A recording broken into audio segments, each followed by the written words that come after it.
September 17న రాష్ట్ర ప్రభుత్వం ప్రజాపాలన దినోత్సవం నిర్వహిస్తామనడంపై సీరియస్ అయ్యారు బీజేపీ నేతలు.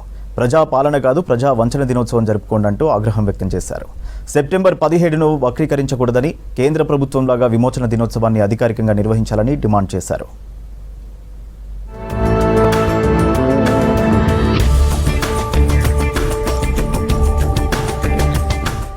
సెప్టెంబర్ 17న ప్రజాపాలన దినోత్సవ వేడుకలకు తాను హాజరు కాలేనన్నారు కేంద్ర మంత్రి కిషన్ రెడ్డి. రాష్ట్ర ప్రభుత్వం త్యాగాల ఫలితమైన విమోచన దినోత్సవం పేరు మార్చి చరిత్ర నుంచి ప్రజల దృష్టి మళ్లిస్తుందని ఆరోపించారు. చరిత్రను మార్చే ప్రయత్నంలో తాను భాగస్వామిని కాలేనన్నారు. ప్రభుత్వ ఆహ్వానానికి స్పందిస్తూ సీఎంకు లేఖ రాశారు కిషన్ రెడ్డి. రాష్ట్ర సర్కారుకు భిన్నంగా ప్రధాని మోదీ విమోచన దినోత్సవాన్ని అధికారికంగా నిర్వహిస్తున్నారని చెప్పారు.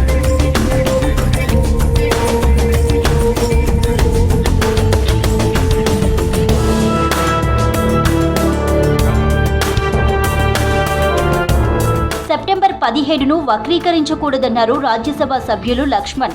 ప్రభుత్వం సెప్టెంబర్ 17న ప్రజాపాలన దినోత్సవం నిర్వహిస్తామనడంపై సీరియస్ అయ్యారు కేంద్ర మంత్రి బండి సంజయ్.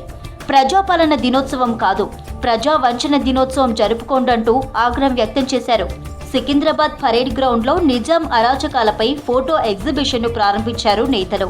కాంగ్రెస్ బీఆర్ఎస్లది అధికారంలో ఉన్నప్పుడు ఒక మాట, లేనప్పుడు మరో మాట అని విమర్శించారు. అదొక చరిత్ర. మహిళలు ఆ రోజు చాకలి ఐలమ్మ, దొడ్డి కొమరయ్య, కొమరం భీం, షోయబుల్లా ఖాన్, తురెబాజ్ ఖాన్ వీళ్ళందరూ కూడా నిజాం యొక్క ఆలోచన విధాన్ని వ్యతిరేకించి భారతదేశంలో కొనసాగాలని చేసిన పోరాట ఫలితమే. ఆ రకంగా సర్దార్ వల్లభాయ్ పటేల్ చొరవ, మరి ఆపరేషన్ పోలో పేరు మీద నిజాంను లొంగదీసి 13 మాసాల పోరాటం, అది గొప్ప చరిత్ర. ఆ చరిత్రను వక్రీకరించడం, ఇటువంటి చరిత్రను రాబోయే తరాలకు అందించాలని చెప్పి ఒక విశాల దృక్పథంతో వాళ్ళ కేంద్ర ప్రభుత్వం, నరేంద్ర మోడీ గారి ప్రభుత్వం ఈ తెలంగాణ విమోచన దినోత్సవాన్ని జరుపుకుంటున్నది. దీని స్ఫూర్తి సర్దార్ వల్లభాయ్ పటేల్. తెలంగాణ సపరేట్ దేశంగా ఏర్పడే, సపరేట్ రాజ్యంగా ఏర్పడే ఉంటే, సపరేట్ దేశంగా ఏర్పడే ఉంటే వాళ్ళ భారతమాత ఒడిలో తల్లి, భారతమాత కడుపులో ఒక క్యాన్సర్ వ్యాధిలాగా వ్యాపించేది.